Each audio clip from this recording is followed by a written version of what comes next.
Good afternoon. Thank you guys for joining me this evening.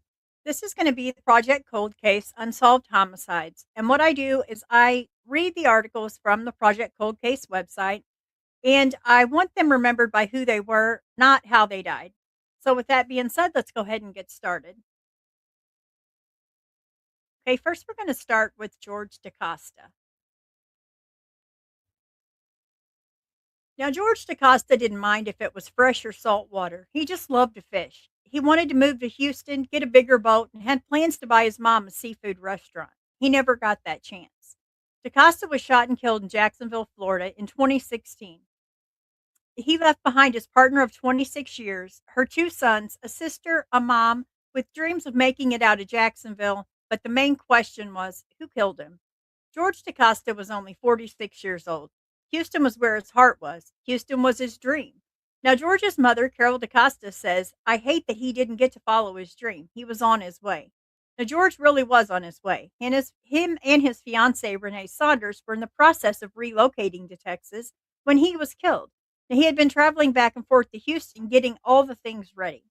Now, although he and Saunders weren't married yet, they might as well have been. George would have married Renee any day on the spot, and he had asked her several times. To this day, she still regrets the fact that she didn't say yes. Now, no one saw who killed George, and now it remains just a mystery as the day had happened. Not knowing who killed her fiance has haunted Saunders and tugged her from social situations. It's the not knowing, she states. It's made me more to myself like I don't even know. It could be someone right there smiling in my face every day. Now, George didn't make it to see his 47th Christmas, but the holidays have stopped for the Saunders too. I don't celebrate Christmas anymore, Saunders says. I don't even celebrate my birthday or honestly anything. Saunders doesn't want revenge for her stolen holidays, but George's murder's still unsolved. She just hopes for retribution and for justice. I had to pray for myself out of wanting revenge, Saunders says. I don't want revenge, I want justice. I want whoever did this to think for the rest of their lives about who they took away. But what they took was a man whose life experiences to help others through their own experience. Having been briefly incarcerated earlier in his life, DaCosta was known for being a mentor to children with incarcerated parents. In fact, it mattered to him so much that the family has decided to keep his vision for these kids alive. He was a wonderful young man and a wonderful son, Carol DaCosta said. He loved kids and he loved people. He would give you the shirt off of his back. When George died, the family offered a $20,000 reward in hopes of finding the person responsible for taking his life. For each year that murder has gone unsolved, they have taken 1,000 away from the reward to give to a sort of scholarship to a child with an incarcerated parent in Jacksonville. Now, George DaCosta's kindness outlived his unjust death. In my heart, he's still with me, his mom said. He's with me every day. If you have any information on the unsolved murder of George DaCosta, please call the Jacksonville Sheriff's Office at 904 630 0500. What a very heartbreaking story. Terrible, his whole life. This is Sean Glover. Oh, here we go. I'm sorry. This is Sean Glover. Sean Glover had a big heart, not only for people he loved, but for people he didn't even know. If we were going down the street and somebody would be out with a cup, he would just always drum up some money or change to give them. That's just who he was. The world has been without Sean, his generous nature, since 2019. Went missing in September, and although police presumed that he was dead, his body was never found.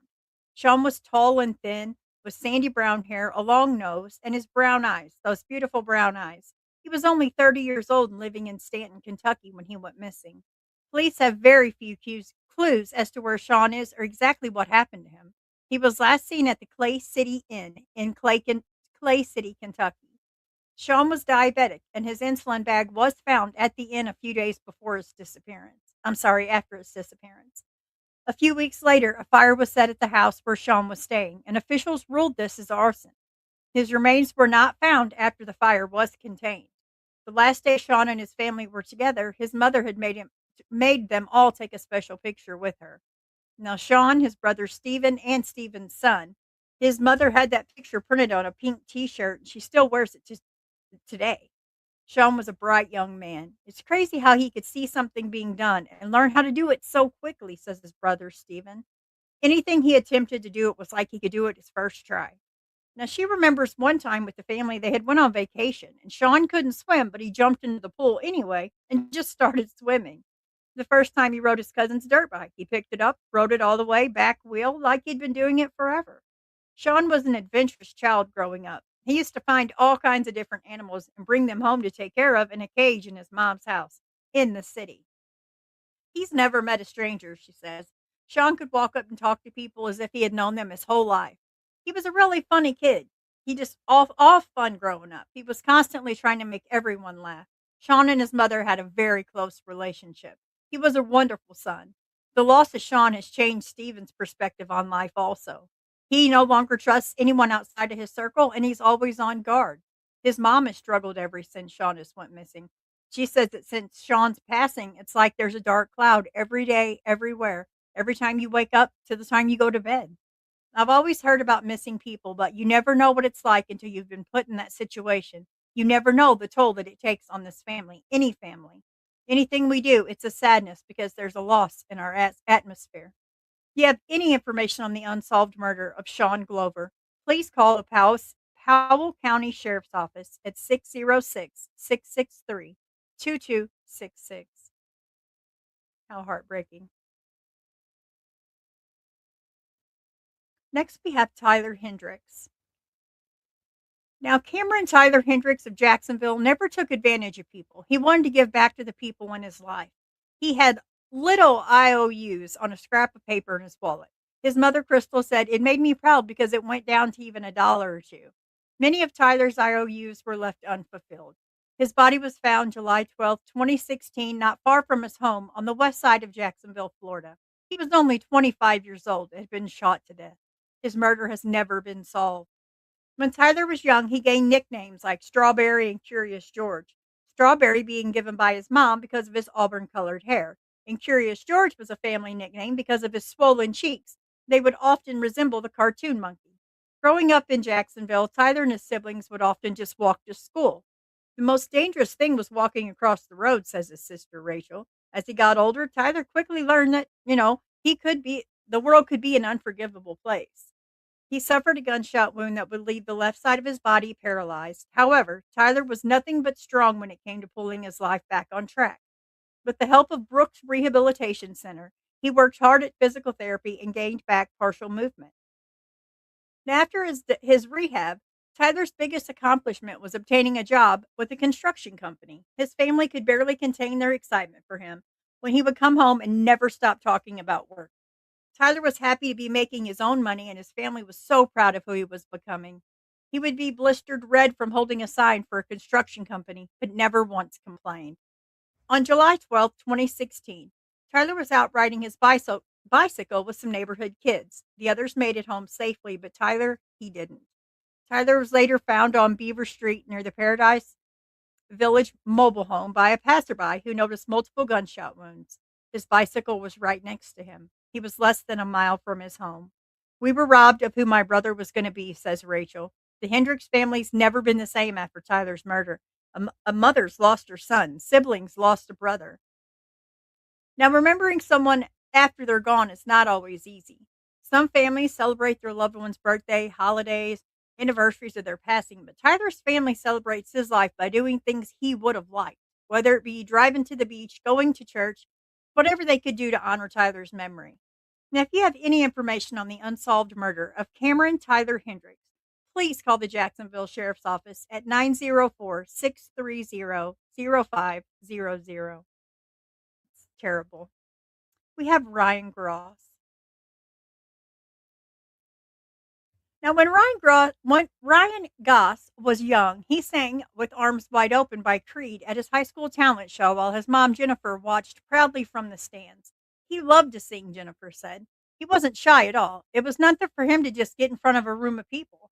On November 14th, 2017, Ryan was found murdered on the street of his hometown, Oklahoma City, Oklahoma, dead from a gunshot wound at the age of 26. The killer has not been found, and the case is cold. Ryan was born in Oklahoma City and spent his entire life there. With blonde hair and blue eyes, Ryan was an outgoing child with a big imagination. As a boy, he entertained himself by dressing up as a Power Ranger, a cowboy, or any kind of other favorite character. When Ryan was in his mid teens, his grandfather had a painting company, introduced him to construction, and he loved it immediately. He enjoyed framing houses and had a natural talent for walking across the beams. For his main occupation, Ryan was a galvanizer for Southwestern Wire and aspired to join the Air Force. Brian was unmarried, but was in a complicated relationship at the time of his murder. And he loved spending time with his young daughters at the park and the fair when it came into town. He and his family had celebrated one of the daughters' birthdays at a park. The kids hit the pinata and the family spent time catching up with others outside. It's one of Jennifer's favorite memories of Ryan and his daughters. He was a great dad. He loved his girls, Jennifer said. He wanted to be a part of their lives all the time, every day, all day. Ryan had 3 daughters, one of them whom he never had the chance to meet. Ryan was a homebody. He went to work and he came straight home. He enjoyed being out and about from time to time, but really he just liked to relax by the lake. He enjoyed going to the bar and drinking a Corona with his buddies. He loved spending time with his family. As a kid, Ryan and his family often spent family vacations at Turner Falls. That's located in the Arbuckle Mountains in Davis, Oklahoma. It was a place that Jennifer had gone with her parents long before Ryan was ever born. She loved vacationing there and wanted to pass down that experience to Ryan, who would have loved to do the same for his daughters. Ryan was the firstborn child of Jennifer, and Jennifer has 5 children. While Jennifer would never play favorites with her children, she does acknowledge there was something special about her relationship with her firstborn. Now, Jennifer says she thinks of Ryan every day and can't help but wonder who committed this crime and why. Though she tries not to dwell on it, it's just something that weighs in her heart every moment of every day. The holidays are difficult for Jennifer to get through. She and her family celebrate Christmas largely for the daughters, but knowing that Ryan wouldn't be there to spend time with them is difficult for them to cope with. Jennifer and her family still get together on Ryan's birthday to be with one another and celebrate his life. Although everyone grieves Ryan's passing and miss him dearly, it's made this family stronger and also brought them closer together. Anyone with information of the unsolved murder of Ryan Goss is asked to call the Oklahoma City Police Department Homicide Tip Line at 405-297-1200. Next, we have Patrick Manuel.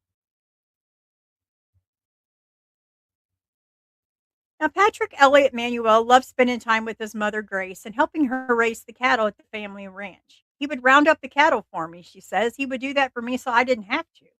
Life as they knew it suddenly came to an end in 2005 when the Manuel family was told by police that their son had been killed.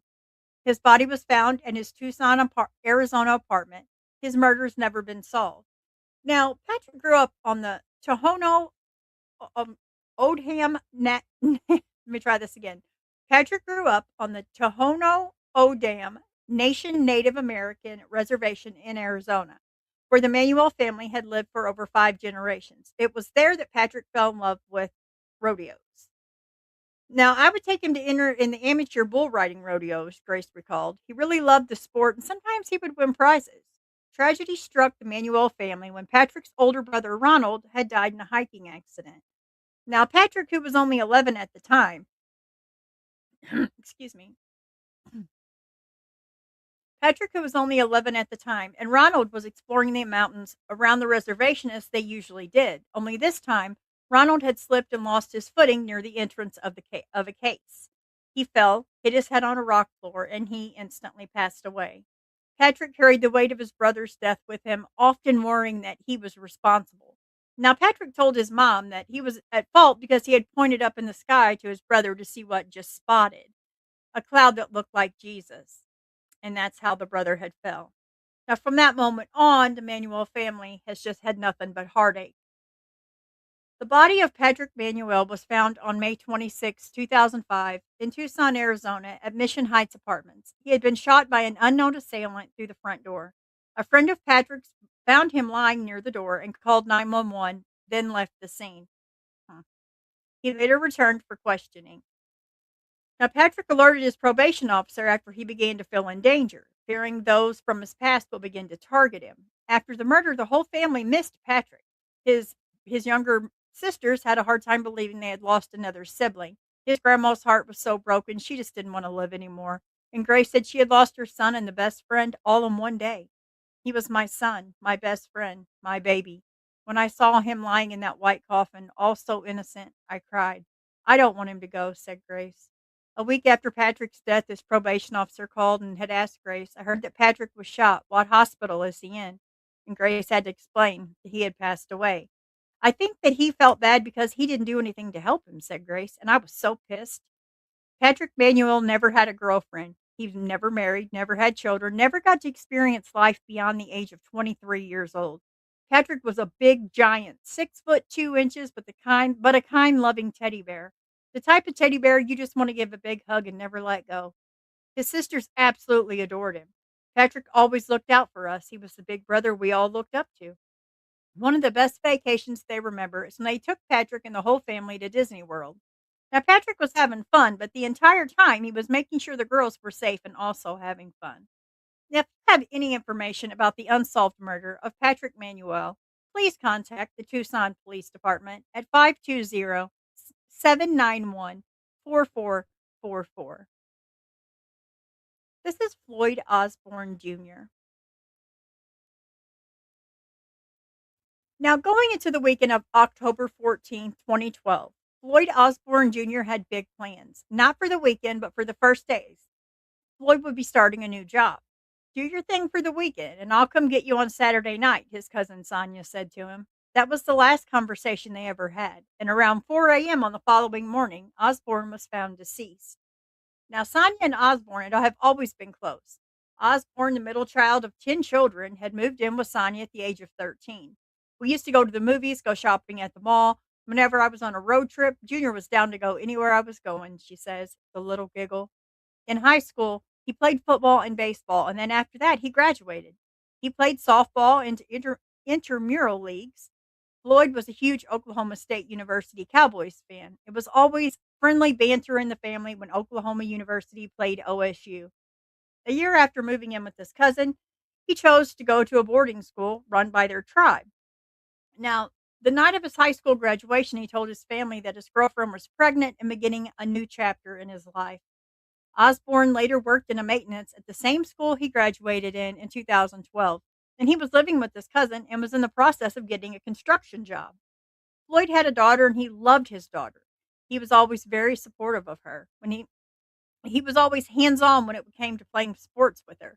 Unfortunately, he was murdered a day before his daughter's eighth birthday, stabbed multiple times.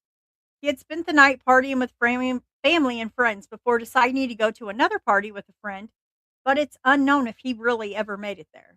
Nobody really knows the details of that, Tanya says.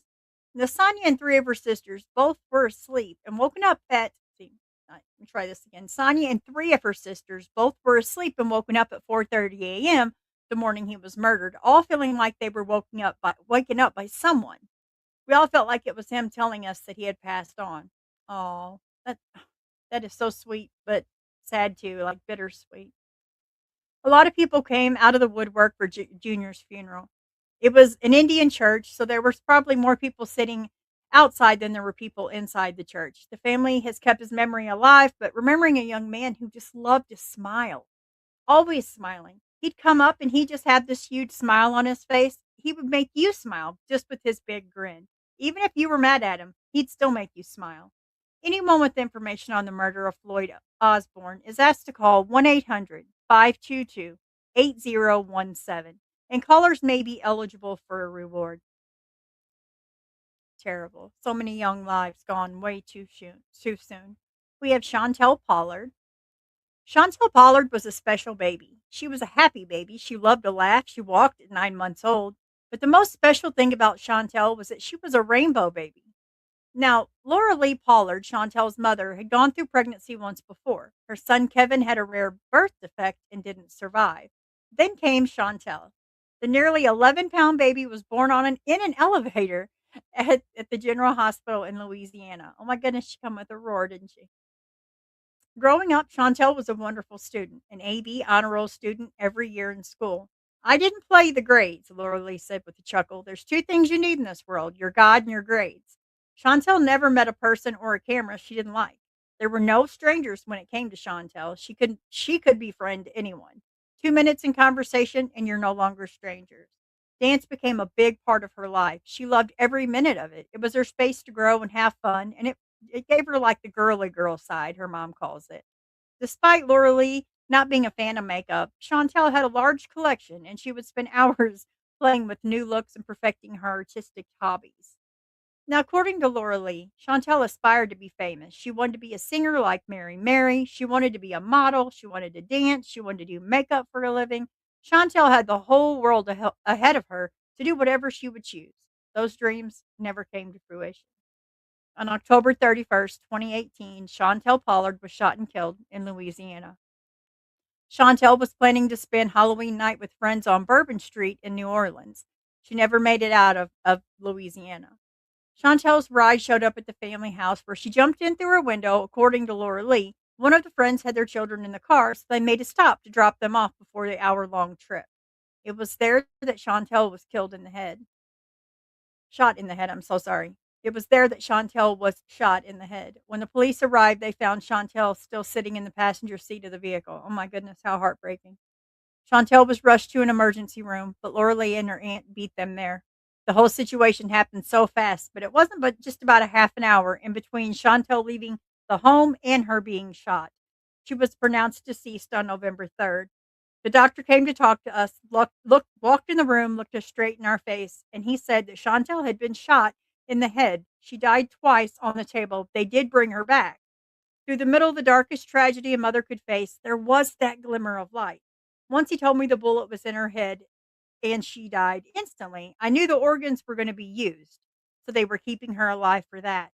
Organ donation was a big thing in the Pollard house. Laura Lee said she sat her children down when they were old enough and discussed the topic. Chantel was quick to grasp the concept and wanted to be a donor. She was a giver, her mother said proudly. Now, Chantel's organs has saved multiple lives. Laura Lee has a list of them and what organ they had received. She has received letters from many of them, including the woman who received Chantel's heart. Laura Lee had a Build-A-Bear stuffed made according to Chantel's heart, with her heartbeat included. Chantel's ovaries were also saved and donated. The rainbow baby had blessed a mother after a miscarriage was no longer alive to have her children, but her organ and legacy live on in other women who were struggling with a pregnancy of their own. Following her daughter's death, Laura Lee went back to school. She got her GED and is currently enrolled in medical school. I was cleaning up her room and just sat down and cried. She picked up one of Chantel's makeup bags and the light bulb went off. Chantel loved hair, makeup, and giving. Well, I can't do makeup and I can't do hair, but I can be a giver, Laura Lee said. That's how I deal with my soul and my grief. If you have any information about Chantel, please call 985-448-2111. And her mother states, I am a woman of Jehovah God. Forgiveness is for everyone. My thing is, please come clean. Oh, how heartbreaking. So, so sad. Like I said, so many lives gone. Here we have Gina Jones. Nikki Glover's mother, Gina Maria Jones, has been missing for 2 decades, but Nikki has never stopped her search. Nikki described her mom's story as a hard story, happy ending before her disappearance. But now her story is shrouded in mystery with no end in sight. Gina was a loving, supportive mother and wife and member in her Jacksonville community. She had spent years rebuilding her life after surviving a long period of struggles, and then she disappeared. Nikki knew of her mother's drug abuse early on. By then, Gianna had already split from Nikki's father. Now, the mom was on drugs for 6 to 9 years, Nikki said, the oldest of Gina's 6 children. I remember how it was when I was in middle school. But she had a big turnaround. She went to NA meetings, and in many ways, she became a soccer mom. Now, Gianna married her husband, Wildred Jones, on September 13th, 1990. Shortly after, she landed a job as a system monitor for SecurityLink. Now, Nikki was incredibly proud of her mom for turning her life around. Gianna had 6 children and would do anything for them. She would do all good things, she said. She took us to Disney World a lot. She'd be there for us. Gianna was all Gian I don't know if it's Gianna or Gianna. I'm going to say Gianna. I'm sorry if I mispronounced that. Gianna was always motivated because of her kids. Nikki ran track in school and fondly remembers her mother attending as many meets as she could. She was always there cheering me on every time I did sports. I also remember us cooking together and just being a family. It was my birthday just 2 days ago, Nikki said. She made sure to come by my party, but she didn't stay for long. I spoke to her the next day, and that was the last time Nikki had ever spoken to her. Nikki received a call from Jacksonville Sheriff's Office stating her mother never made it to work. Since then, she's not stopped looking for her mom. Nikki frequently posts on social media about her mom, asking for any new updates or any kind of information. Ever since then, I've been collecting any information and bringing it over to JSO. Her disappearance really affected the community, and our family has really suffered from it. Four of Nikki's siblings were living in the home at the time of their mother's disappearance. The children were placed in the care of their aunt and uncle for a short time before they were being placed in foster homes. Now, despite Nikki being 21, she wasn't able to have custody of her siblings. In the 20 years since Gianna's disappearance, her family has just grown strained. I think that all the years that have gone by, I just keep asking them why we never ever did we ever do enough to find Nikki? Did we even do enough to look for her? Gianna loved to write. She would write letters and stories to anyone that would read them. Nikki still has one of her mother's journals. Now, Gianna also become very involved in helping others recover from drug addiction, just as she has done. Now, she spent so long just going to these meetings that she actually became a sponsor herself. She was so passionate about helping others. Her best friend is her sponsor, who's helped her so much. If you have any information on the unsolved murder of Gianna Jones, please call the Jacksonville Sheriff's Office at 904 630 0500. And to remain anonymous and possibly get a reward, you can get a $3,000 reward. Just call the First Coast Crime Stoppers at 1-866-845-TIPS. Another young life lost. It's horrible, guys. Please don't take anything for granted. You never know.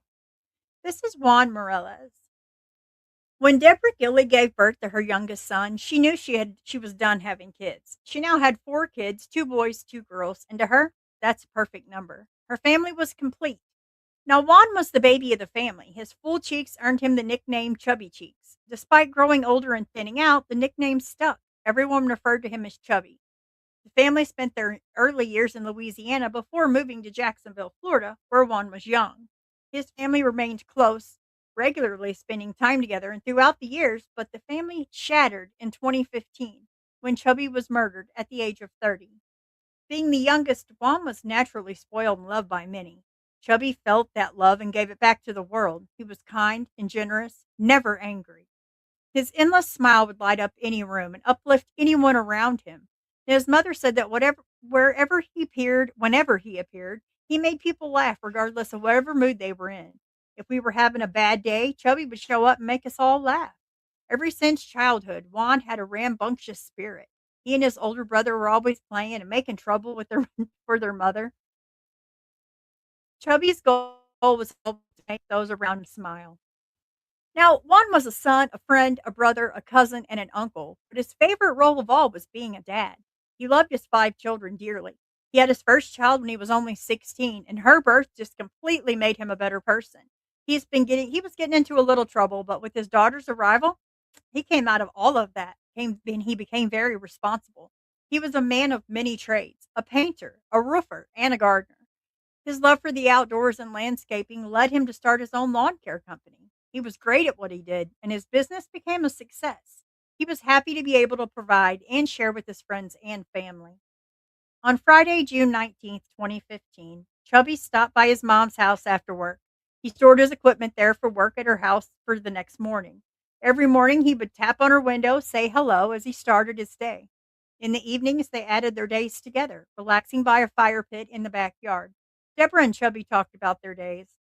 That night was no different. They made plans to take three of Chubby's children, along with three of his nieces and nephews, to swim the next day. But Deborah never heard from him again. That next morning, Deborah received the dreadful call. It was the mother of Juan's girlfriend. She informed Deborah that Chubby had been killed, shot dead while sitting in his truck in the parking lot of his apartment complex in Arlington area of Jacksonville. She couldn't believe it. At the time, Deborah lived across town from her son. He already had the lengthy drive felt unbearable along the circumstances. When she reached the scene, police had roped off the parking lot. Now, Deborah desperately wanted to see her son. Officers would not let her, though. Although all she could see was Chubby's leg hanging out from the driver's side door of his pickup. Carmen, Chubby's sister, joined their mom, too. She also pled with the officers to let them just see him. After they tried to get to him several times. Police had threatened to arrest him. As Deborah stood there hopeless and heartbroken, she knew she would never be the same. A ribbon of red and white serves as a barrier between her and her baby boy. In the days and weeks following Juan's murder, no one came forward with information. Deborah feels strongly that someone knows something. She knows they do. The police described the murder as a random drive-by, but she believes this was targeted. Bullet holes covered Chubby's truck front to back, while the cars around him had minimal damage. The harm seemed directed straightly at him. Chubby was cremated, and each of his family members has a necklace containing some of his ashes. Deborah wears hers every day. She carries the weight of his murder with her. 5 years after his death, there's still some days she doesn't want to get out of bed. Many days she doesn't want to be alive. He was my heart, the life of our family. If you have any information about the unsolved murder of Juan Morales, please call the Jacksonville Sheriff's Office at 904-630-0500. To remain anonymous and possibly be eligible for a $3,000 reward, call First Coast Crime Stoppers at 866-845-TIPS. Okay, and lastly, we have Timothy Thomas Jr. And guys, before I continue with this very last one, please, I hope that if you get anything out of this, please just humanize each person that I'm showing today. Not how they passed away, but the legacy they left behind, the memories. Because at the end of the day, that's what we leave behind, our memories. And that's what matters. Timothy Thomas Jr. was an outgoing person. He is often described as the life of the party. Timmy was my oldest son, the light of my eyes, as soon as he was born, says his mom, Robin. Oh Lord, that was my pride and joy when he was born, she says. When I laid my eyes on my son, it just did something to me. My son was so special to me, says Clemens. That light would be put out too soon and unexpectedly. Soon, Clemens Timothy Thomas Jr. was shot to death at the corner of Pullman Avenue on West 9th Street in Jacksonville, Florida, early in the morning of September 29, 2021. He was only 31 years old, and his murder has still not been solved. He was staying the night with at his grandmother's house. He just went out quickly but never returned. Now, she did receive a call from his grandmother at 6 a.m. asking where Timmy was. She turned on the news and saw a story about a murder involving a man in his late 20s or early 30s. And I thought, oh, I know that's not my child, Clemens said. But soon she learned from the police that it was. His body had been found at the intersection of Pullman Avenue and West 9th Street in Jacksonville's historic Durkeeville neighborhood, an area valued for its historical sites and deep ties to African American heritage. That night, though, Clemens only knew it as her son's final resting place. Timothy was born on October 21st, 1989. He was born an AB honor roll student growing up, and he loved playing basketball and football. He was known for hugging everybody as soon as he saw him. At the time of his death, he was a father of four, three daughters, one son. All his kids have been affected deeply by his passing, and his son is the one that's been the most affected, says Clemens. Now, he lost that connection with his father at such a young age. He still asks questions to why it happened. Every day, he is reminded of his father. Now, Timothy faced numerous challenges growing up, particularly after the death of his father. Timothy Thomas Sr. and stepfather Jerry Clemens. Now, his father's imprisonment at age 10 deeply affected him too, and shortly after his father was imprisoned, he was killed. Losing his stepfather in a similar manner nearly triggered him a breakdown. The consecutive losses just took its toll on him. Clemens maintains a memorial of his pictures on the walls of her staircase, finding solace in memories. She holds on to the Facebook post written by Timothy 4 years before his passing. Going up my stairs, there's nothing but my son's pictures because that's my child, says Clemens. Now, this brings her and the family peace and hope that one day her son's murder maybe will be solved. 4 years before he died, Timothy, as his mother called him, wrote a Facebook post about his mother, verbalizing for her the strong bond, as it reads: through all ups and downs, my mama stayed solid, something a lot of people in this world can't do. She has the words framed and hanging on her wall. She reads those words every single day. Anyone with information regarding the murder of Timothy Thomas Jr. is asked to call the Jacksonville Sheriff's Office at 904-630-0500. To remain anonymous and possibly be eligible for a reward, please call the First Coast Crime Stoppers at 866-845-TIPS. or you can dial TIPS from your mobile device. For me, like I said, please try to humanize each person that I have spoke about today. Try not to focus on how they ask why they how many people left behind. So, with that being said, I'm gonna Hearts that hurt, they find a friend. In every truth we help defend. For the bullied, for the gone, we'll keep their legacy strong.